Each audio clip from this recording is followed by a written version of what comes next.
by Alex Rossi, Middle East correspondent. The Russian revolutionary anarchist, Mikhail Bakunin, once warned, "Beware of small states." He was referring to the disruptive power of small-state nationalism in 1870 in Europe, but he could very well have been predicting the role of Lebanon in the Middle East in the 20th and 21st century. The veteran journalist David Hurst aptly used those cautionary words for the title of his book about the country and its unfortunate, benighted role as the tip of the spear in the fight for primacy in the Middle East since the collapse of the Ottoman Empire.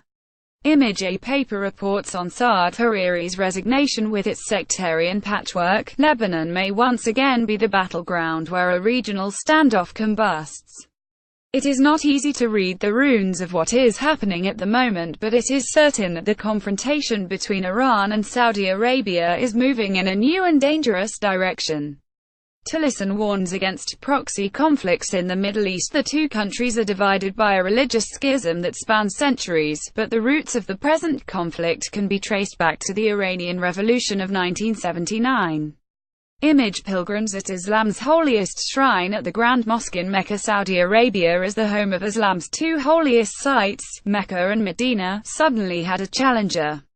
There has been a great deal of hostility in the intervening period, but what is happening now in the context of the proxy wars in Yemen, Syria and Iraq is profoundly worrying. It seems a new front in Lebanon may be added to that list. Iranian influence has grown massively since Saddam Hussein was toppled by the US in 2003. The country has consolidated those gains, expanding what is often referred to as the Shia crescent, upsetting the delicate Sunni-Shia balance of power.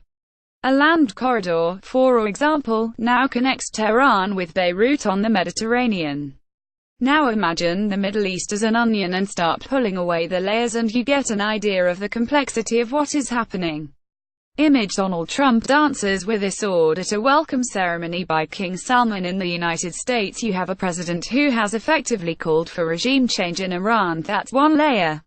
This is what he said in Saudi Arabia in May when he went there on his first foreign visit. Until the Iranian regime is willing to be a partner for peace, all nations of conscience must work together to isolate Iran, deny it funding for terrorism, and pray for the day when the Iranian people have a just and righteous government that they deserve. Factor those words into what is now unfolding in Saudi Arabia. Image. Saudi Crown Prince Mohammed bin Salman. A young prince and heir apparent, Mohammed bin Salman, who has the total backing of the US president, is concentrating power in his own hands. In the last week he has presided over a revolution, sweeping away rivals who were thought untouchable in an anti-corruption purge. And at the same time MBS appears to be pursuing an even more aggressive foreign policy. Saudi Prince's palace purge is a real Game of Thrones. Underneath that layer there is a new strategic alignment emerging between Saudi Arabia and Israel. Where did Mr. Trump fly to directly after Riyadh? You remembered right, Tel Aviv. Image. Israel's Prime Minister Benjamin Netanyahu. Prime Minister Benjamin Netanyahu won't have needed any persuading about the dangers of Iran. He has been warning the world about its intentions for years and considers it Israel's #1 enemy. Now, with these new partnerships in place, consider the messaging after the shock resignation of the Lebanese PM 7 days ago. It happened not in Beirut as you might expect, but in Saudi Arabia. When Saad Hariri suddenly popped up live on pro-Saudi Al Arabiya television and stepped down, blaming Iranian influence, Riyadh, Washington and Jerusalem all sang from the same sheet. In apparent concert they all claimed this was an incontestable example of the dangers of an unchecked Iranian aggression that needs to be confronted. Image. Lebanon's Prime Minister Saad al-Hariri. With Mr. Hariri no longer in office, the Lebanese government is now effectively under the control of Hezbollah, an Iranian-backed Shia Islamist political party and militant group. It is also designated a terror organization by the West. Saudi Arabia is highly unlikely to go to war in Lebanon. It has its hands tied in an unwinnable and seemingly endless conflict in Yemen. But Israel is a different matter. The Israeli defense establishment and the political class have for many months expressed fears about what is happening on the northern border. If they expected Hezbollah and Iran to get knocked out in Syria, where they have been fighting successfully to prop up the Assad regime, they were wrong.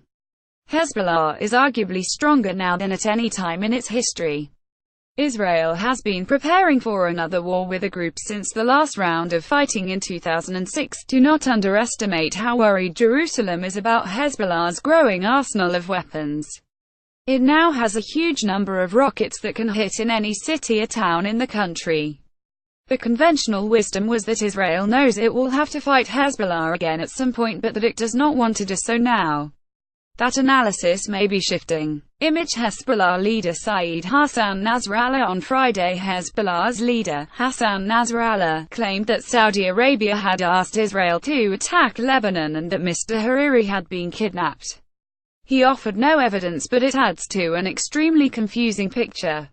But there is another layer to what is a disturbingly dangerous standoff. Hezbollah and Iran are fighting alongside Russia in Syria, and no one knows how the Great Bear will react if Lebanon becomes once again the theater for another bloody, cynical Middle Eastern war. Beware small states indeed.